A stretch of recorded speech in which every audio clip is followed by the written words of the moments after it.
Climate change is real. Hindi na maitatanggi dahil sa sobrang paggamit natin ng fossil fuels katulad ng oil, gas at coal, lalo pang umiinit ang mundo. Nilalagnat, natutunaw tuloy ang yelo sa mga malalamig na lugar.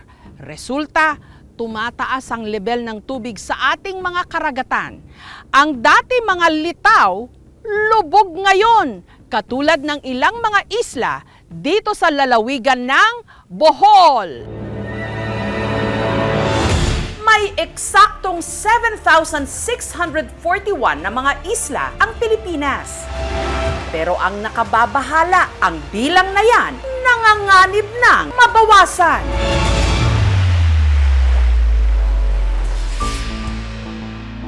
Marami kasi sa ating mga maliliit na isla, unti-unti nang nilalamon ng dagat. Nakikita po talaga sa mga pag-aaral na to na most of the Philippines will experience a certain degree of rising sea levels. Bagay na ramdam ng mga tiga-Batasan Island sa bayan ng Tubigon sa Bohol. Ang kanilang buong barangay kasi kasama ng iba pa nilang mga island barangay sa paglipas ng mga taon. Unti-unting lumulubog.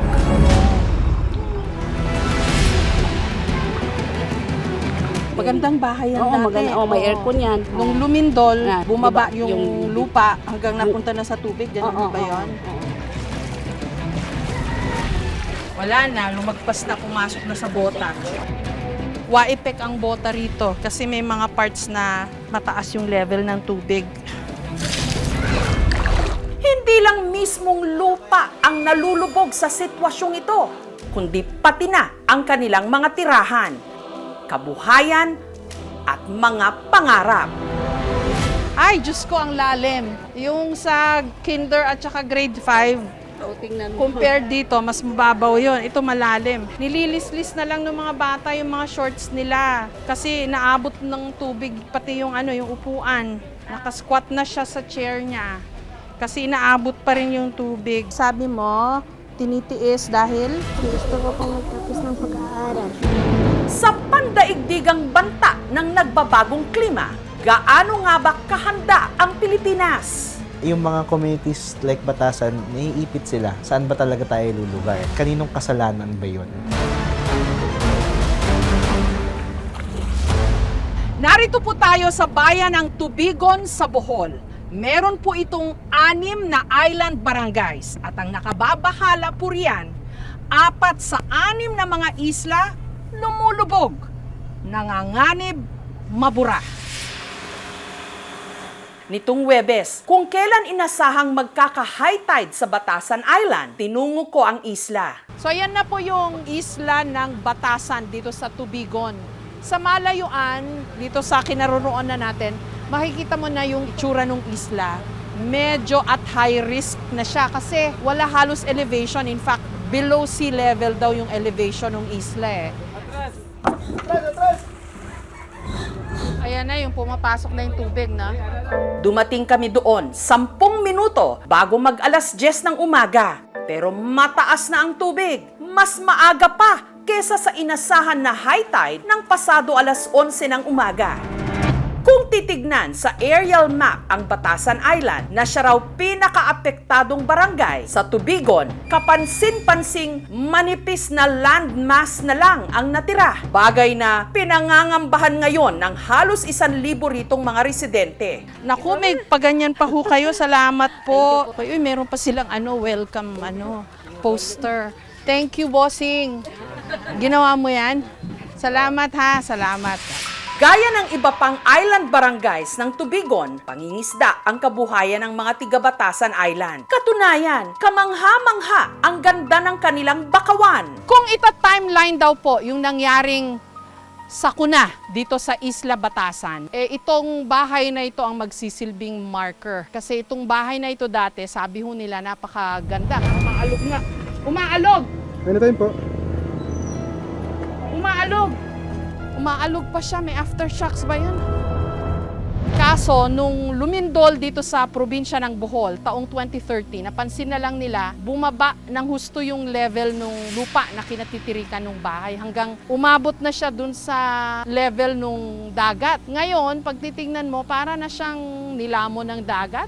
Yung bahay na yan, ma'am, bago pa naglindol, yung may ano yan, may 2 kwarto. Magandang bahay yan Oo, dati. maganda. Oo, may Oo. aircon yan. Rest house, Oo, rest parang house. Oo, ganon, ganon vacation sa house. Vacation house sa may-ari na yan. Nung Oo. lumindol, Yan. bumaba Diba, yung lupa hanggang napunta na sa tubig, ganun ho ba yun? Oo. Asa na ho yung may-ari ngayon, ma'am? Wala na sila dito nakatira. Nandun na sa mainland. So Years meron na ho po. mga naunang nag-relocate. Oo.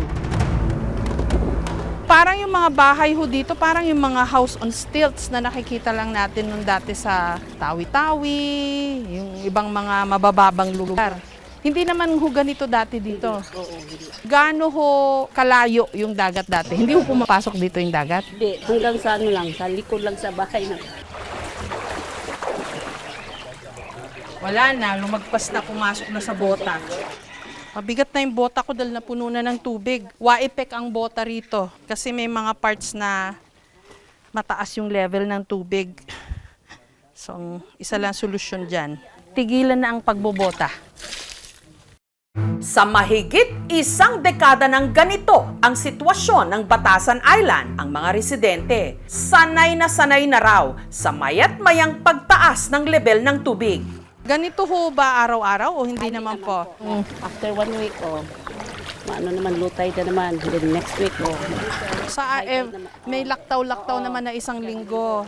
Para ma-monitor ang tides o ang pagtaas o pagbaba ng tubig, ang mga bahay rito hindi nawawala ng kalendaryo. malaman namin pag buhay doon kami tumingin sa kalendar. May panabong din si tatay. Wala yatang hindi basa dito. Lahat basa. Lahat pinapasok ng tubig dagat. Parang high tide, low tide. Ganito ang buhay nila. Oh, kamusta po? Okay kayo na Okay. tubig yung... Ano naman kay mga pagtugtog sa dagat ba? Ano daw po, Kapitana? Yung dagat, parang yung dagat tambal daw sa tuhod. Gamot sa rayuma. Yun nga yung sinasabi nila noon pa.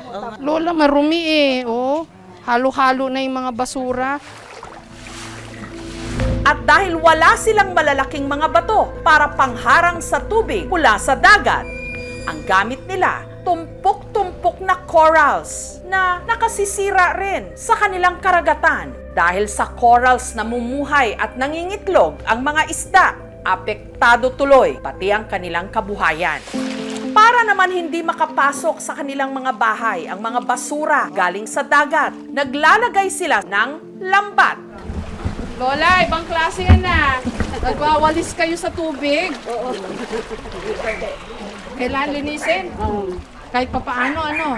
Paano yun, Lola? Wala kayong dustpan, walang basura.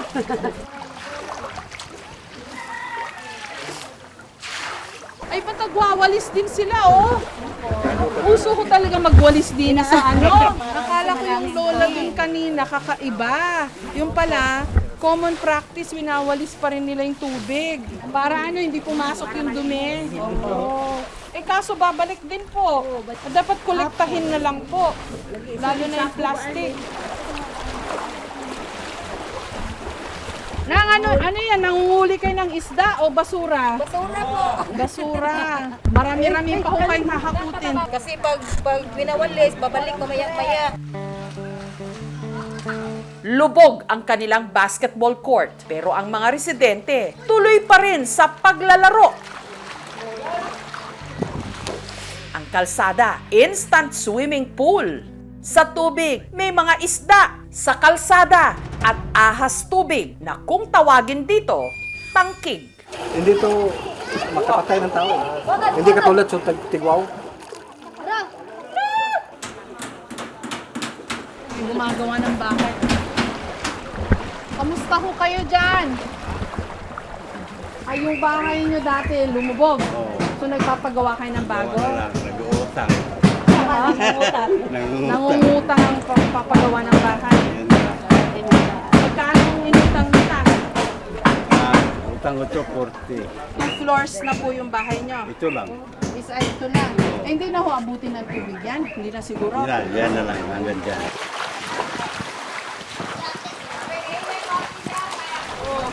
Hindi naliligo pa yung mga bata, oh. Maski pa paano, meron pa rin konting kasiyahan. Yung mga bata, oh, nagsuswimming. Ayan na nga lang naman ang dagat. Nasa bahay na nila, nasa bakuran na. Nagpipintura. Pintura kasi malapit na pista dito. Eh kaso, abutin din ng tubig kaya. Okay lang. Okay lang po. Kayo po si Ma'am Mirasol? Ito po yung bahay nyo? Nakilala ko rito si Mirasol na sa Batasan Island na ipinanganak at nagkapamilya. Noon, hindi raw sila inaabot ng tubig kahit pa high tide. Pero ngayon, mula sala, kusina hanggang tulugan, pinapasok ng dagat. Paano ho ba mamuhay ng ganito na pinapasok ko kayo ng dagat? Mahirap po. Paano kayo nagluluto, kumakain? Paano nakakatulog ho kayo? Nandyan lang yung dagat, anytime pwede ho kayong pasukin. Makakatulog naman, pero minsan pag gabi yung dagat po, hindi kami makakatulog. Ah, pumapasok din yung Oo, dagat kahit gabi? Kasi kunwari mataas yung yung higaan namin, maabot sa dagat. Kaya hindi kami muna matutulog. Pag mag-ulan naman dito, ilalagay namin sa planggana. Iinumin namin yun. Malinis naman yun. Galing yun sa langit eh. May mga bata ho kayo dito sa bahay? Meron po. Paano ho sila? Kakargahin na lang namin pag naabot na yung dagat sa higaan. Pag kumakain, ganito na rin po, dyan nakalubog. Eh, paano ho kung patuloy hong aakyat? Ngayon, umaabot na po ng 2 meters. Kung mas tataas pa ho doon, Maglalagay na kami. Yung ganito namin higaan. tataas na lang. po. Ayon sa mga residente, nagsimula raw nilang mapansin ang unti-unting paglubog ng kanilang barangay taong 2013 nung yanigin ng malakas na lindol ang probinsya ng Bohol. Ito daw isla ay mawawala daw. Paano yan mawawala? Kami, kinakabahan kami noon. Pero nagdadasal na sana, hindi naman mawawala. Bukod sa lindol ng 2013, mukhang lalo pa raw nagpalubog sa isla ang bagyong Odette noong 2021. Bukod sa Batasan Island, lumubog na rin ang iba pang mga isla katulad ng Ubay, Inanuran at Bilang-Bilangan. Yung geological setting talaga ng Bohol ay mostly limestone yung lupa. And so, nung nagkaroon ng earthquake, umangat. Unfortunately, isa ang Batasan sa mga areas na lumubog. Ang phenomenon na ito na nangyari sa Tubigon, tinatawag namin ito co-seismic uplift or subsidence. Ang North Bohol Fault, siya yung dahilan kung bakit lumubog itong mga isla na nasa hilaga ng Bohol. Lumubog. Kombinasyon na yan ng paggalaw ng lupa at yung pagtaas din ng tubig dahil nga sa climate change. Global average ngayon ay 3.2 millimeters per year. Bohol, based sa aming records, ay nasa 10.8 millimeters per year. So, ibig sabihin, 3 beses pa siya kabilis na tumaas sa global average.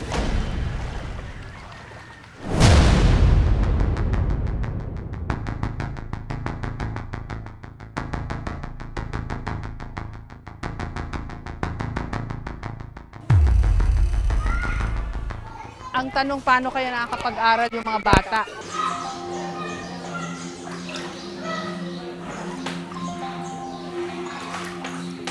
May isang nananatiling hindi lumulubog ang pangarap ng mga kabataang makapagtapos ng pag-aaral.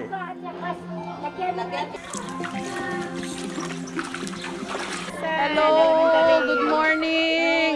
Dito nakilala ko si Teacher Lisa, guro sa Batasan Elementary School.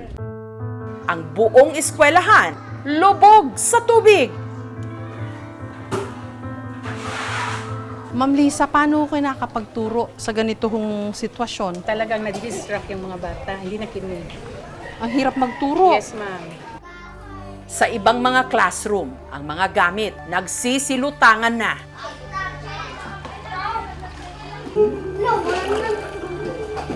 Baguhan lang ako, 1 year at 6 months. Doon ko rin natutunan sa mga estudyante ko na ganito ang gawin. Nilagay ang mga gamit sa ibabaw. Ang mga estudyante naman, kung hindi nakatsinelas, mas pinili na lang magpaa. Paano nyo sinasalba yung mga reading materials kung ganito po na pumapasok yung tubig? Nilalagay po namin doon, ma'am, sa mas mataas. Sinisave nyo na lang. Kasi sayang. Pa ng trapal. Kasi pag ulan, ma'am, Ito po. babasa yung kalisihan. So yung mga module nila, yung mga teaching materials, sinisafety nila. Sino marunong ABC? Oh, sige, game. Andali, ano pa mo? G, H, I, J, K, L, M, N, O, P, Q, R, S, T, U, V, W, X, Y, Z. Pagpunta ko sa kabilang classroom, mas malalim na tubig ang aking naabutan. Ay, Diyos ko, ang lalim. Yung sa kinder at saka grade 5, O, tingnan mo. compared dito, mas mababaw yun. Ito malalim. Hello, ma'am. Hello, teacher. Good morning, students. Ay, thank you.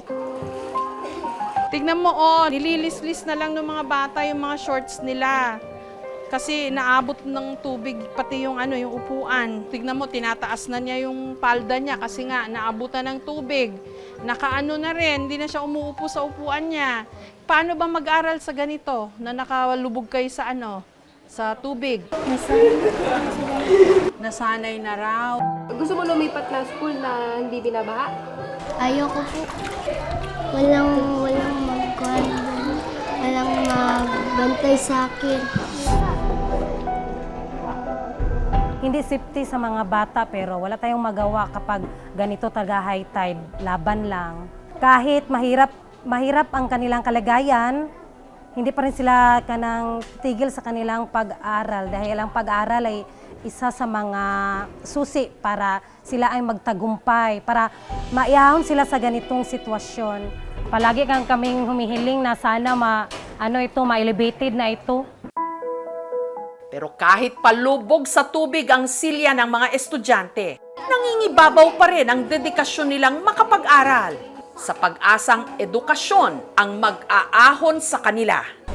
Pangarap ko maging nurse para makatulong sa mga tao na may sakit. Nakasquat na siya sa chair niya kasi inaabot pa rin yung tubig. Pero sabi mo, tinitiis dahil? Tinitiis dahil gusto daw niyang makapagtapos ng pag-aaral. Very good. Appear tayo. Mag-aral kayong mabuti, ha? Harinawa, hindi ganito yung datnan nyo pagka kayo na yung malalaki. Sana magkaroon ng solusyon, Sanay na kami, mag-adjust na lang talaga. Just na lang.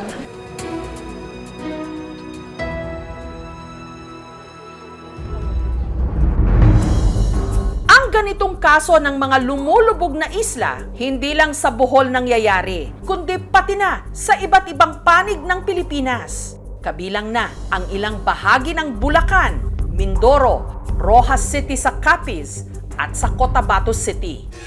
Sa datos ng Greenpeace East Asia, dahil sa 13.24 mm na pagtaas ng level ng tubig ng Manila Bay, hindi lang natin namamalayan, pero lumulubog na rin ang Metro Manila ng 10 centimeters kada taon.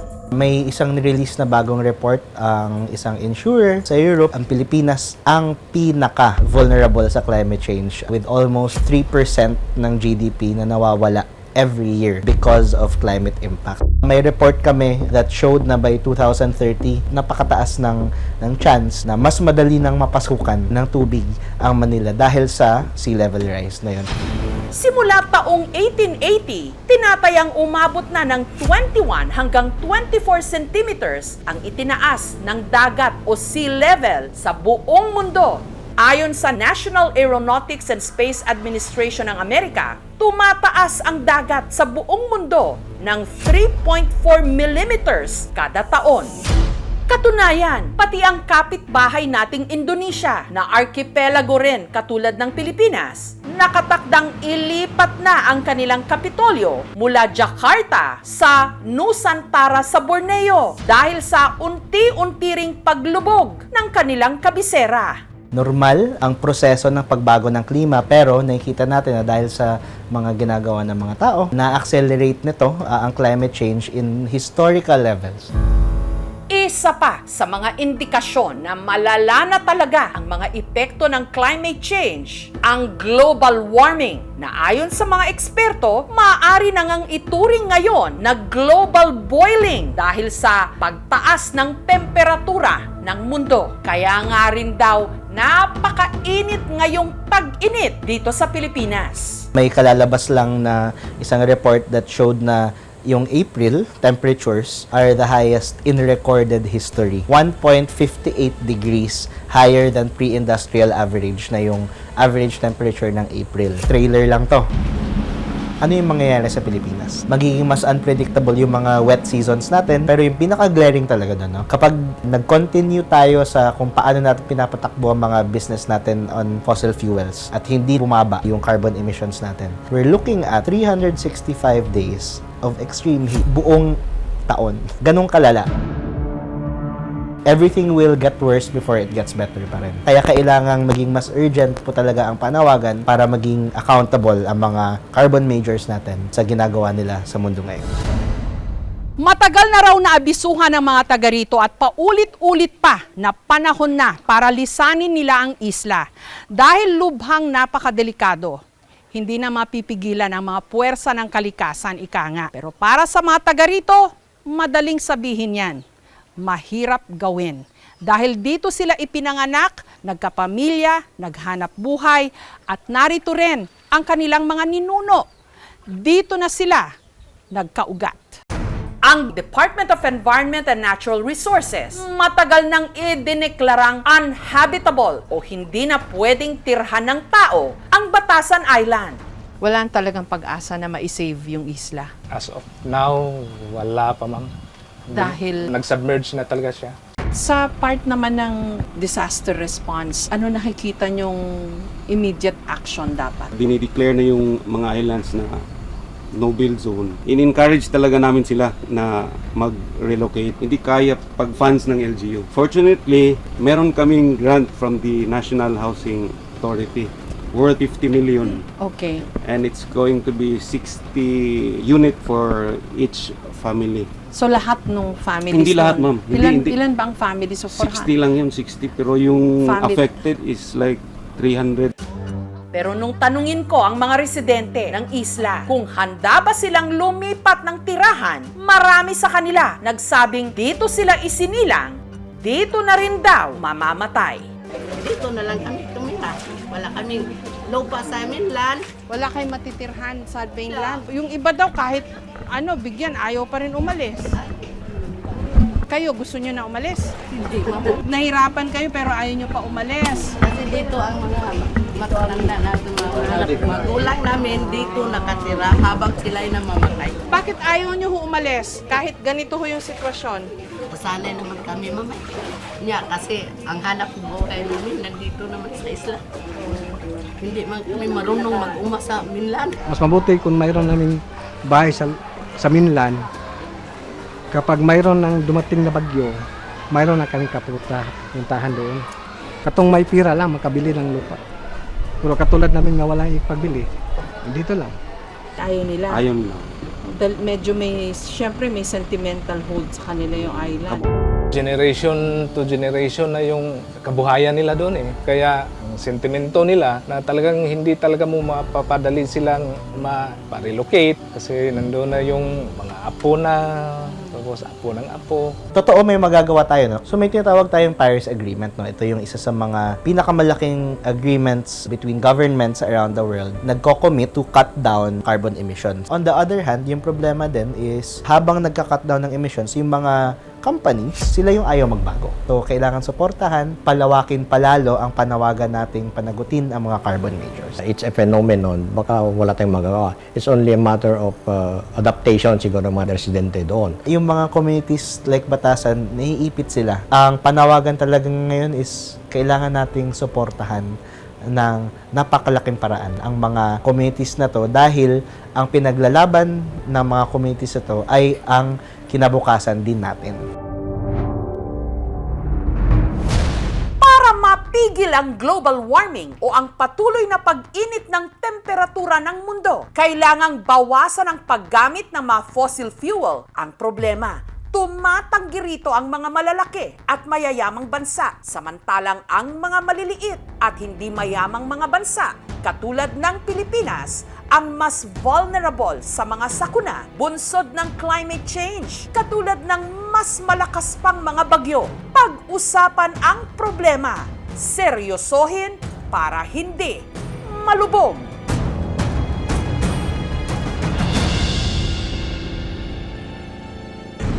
Feeling blue o malungkot daw ang mga nagbabalak mag-swimming sa beach na ito sa Barangay Lumbocan sa Butuan City, Agusan del Norte sa Mindanao.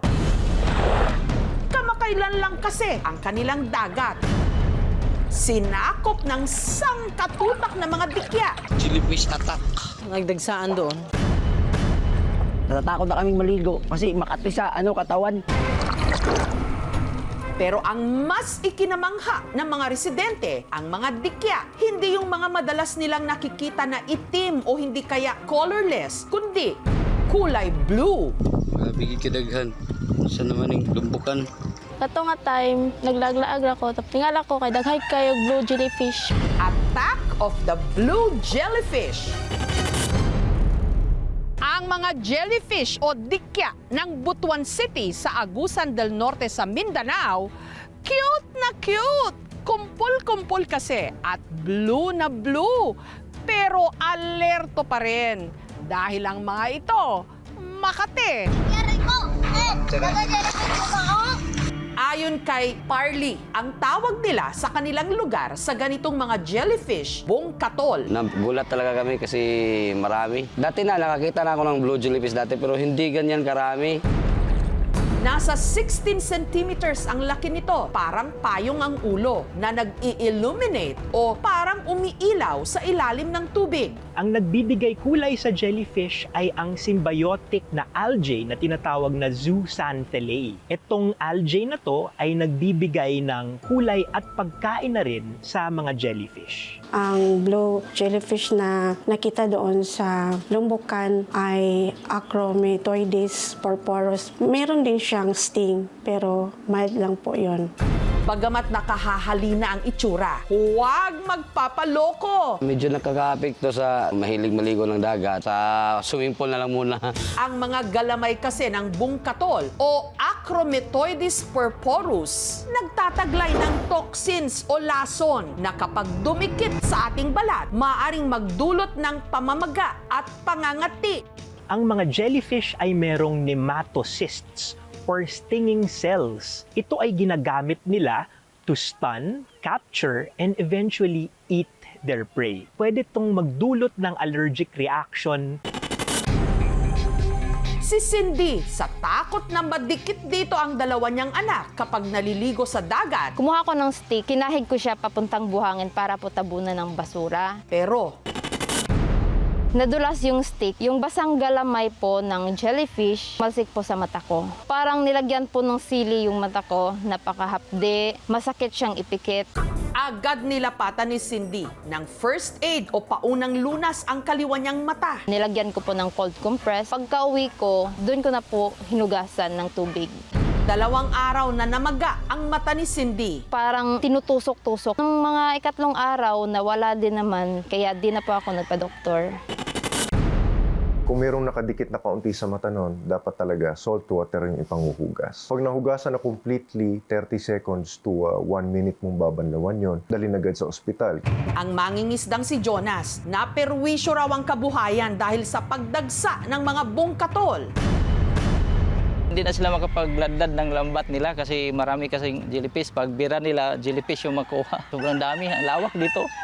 Umabot pa doon sa Purok 12. Dati, 10 to 20 kilos ng isda ang kanilang nahuhuli kada araw. Kikita ka ng 5,000 isang araw. Pero ngayon, ang iba nagsapalaran, wala namang kuha o ang huli. Pero 1 kilo, 1/2 kilo, ganun lang. Kaya ang ibang mandaragat, dumiskarte muna ng ibang trabaho. Kaya yung iba na trabaho ng construction, nangutan ako ng isda doon sa ko ibenta. Ang Bureau of Fisheries and Aquatic Resources po ay may mga livelihood assistance. So, pwede po sila na makipag-ugnayan sa LGUs. Ganahan ko maligo diha. Jellyfish attack. Hindi lang kabuhayan ang naapektuhan ng mga dikya, pati na rin buhay. Umaga nitong March 24, nagpaalam ang anak ng mag-asawang Renon at Priscilla na si April na maligo sa beach malapit sa kanilang bahay sa Araceli, Palawan. Pero wala pang isang oras mula nung nakaalis ang bata.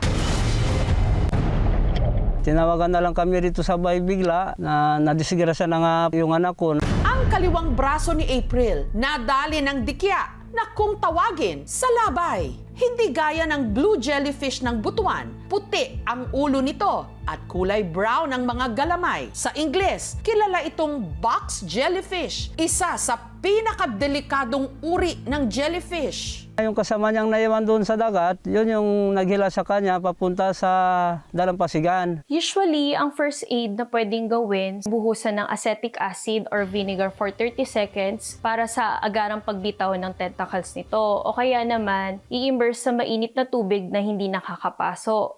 Si April agad isinugod sa Rural Health Unit o RHU ng Araceli. Kita na lang namin si Nining, naka-oxygen na, pinapump na lang nila yung anak ko. Halos itim talaga sa kamay. Abot siguro ng mga 6 na pulgada rito yung haba niya eh. Kalaunan, binawian din siya ng buhay. Ang sanhi ng pagkamatay ni April, anaphylactic shock, secondary to jellyfish sting. Ang tinatawag natin na severe allergic reaction. Ang venom ng particularly yung box jellyfish, matindi yun. Marami siyang iba-ibang uri ng proteins na pinagsama-sama. Ngayon, lahat ng epekto nila sabay-sabay.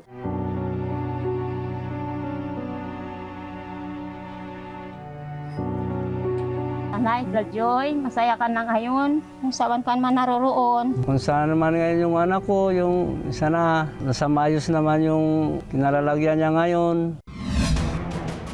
Samantala, para magsagawa ng tinatawag na physiochemical parameters, ang mga kawani ng BIFAR o ng Bureau of Fisheries and Aquatic Resources sa Caraga Region nagtungo sa Barangay Lumbokan para tignan ang pagdagsa ng blue jellyfish doon. Para po malaman natin yung water quality niya in terms po ng dissolved oxygen, yung ammonia, kung yung mga ibang nutrients na nasa tubig po.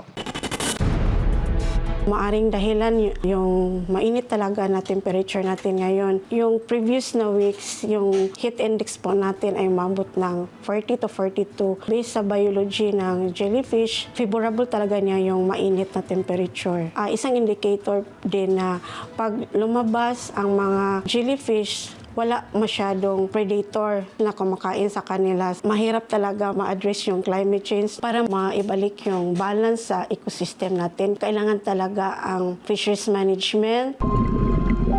Samantala, para masigurong walang madidisgrasya sa mga bungkatol, pinasasabihan ko yung mga tanod, bantayan niyo yung tabing dagat, titingnan niyo kung may maliligo. Tsaka yung President, automatic na yan sila nagpunta doon pag umaga.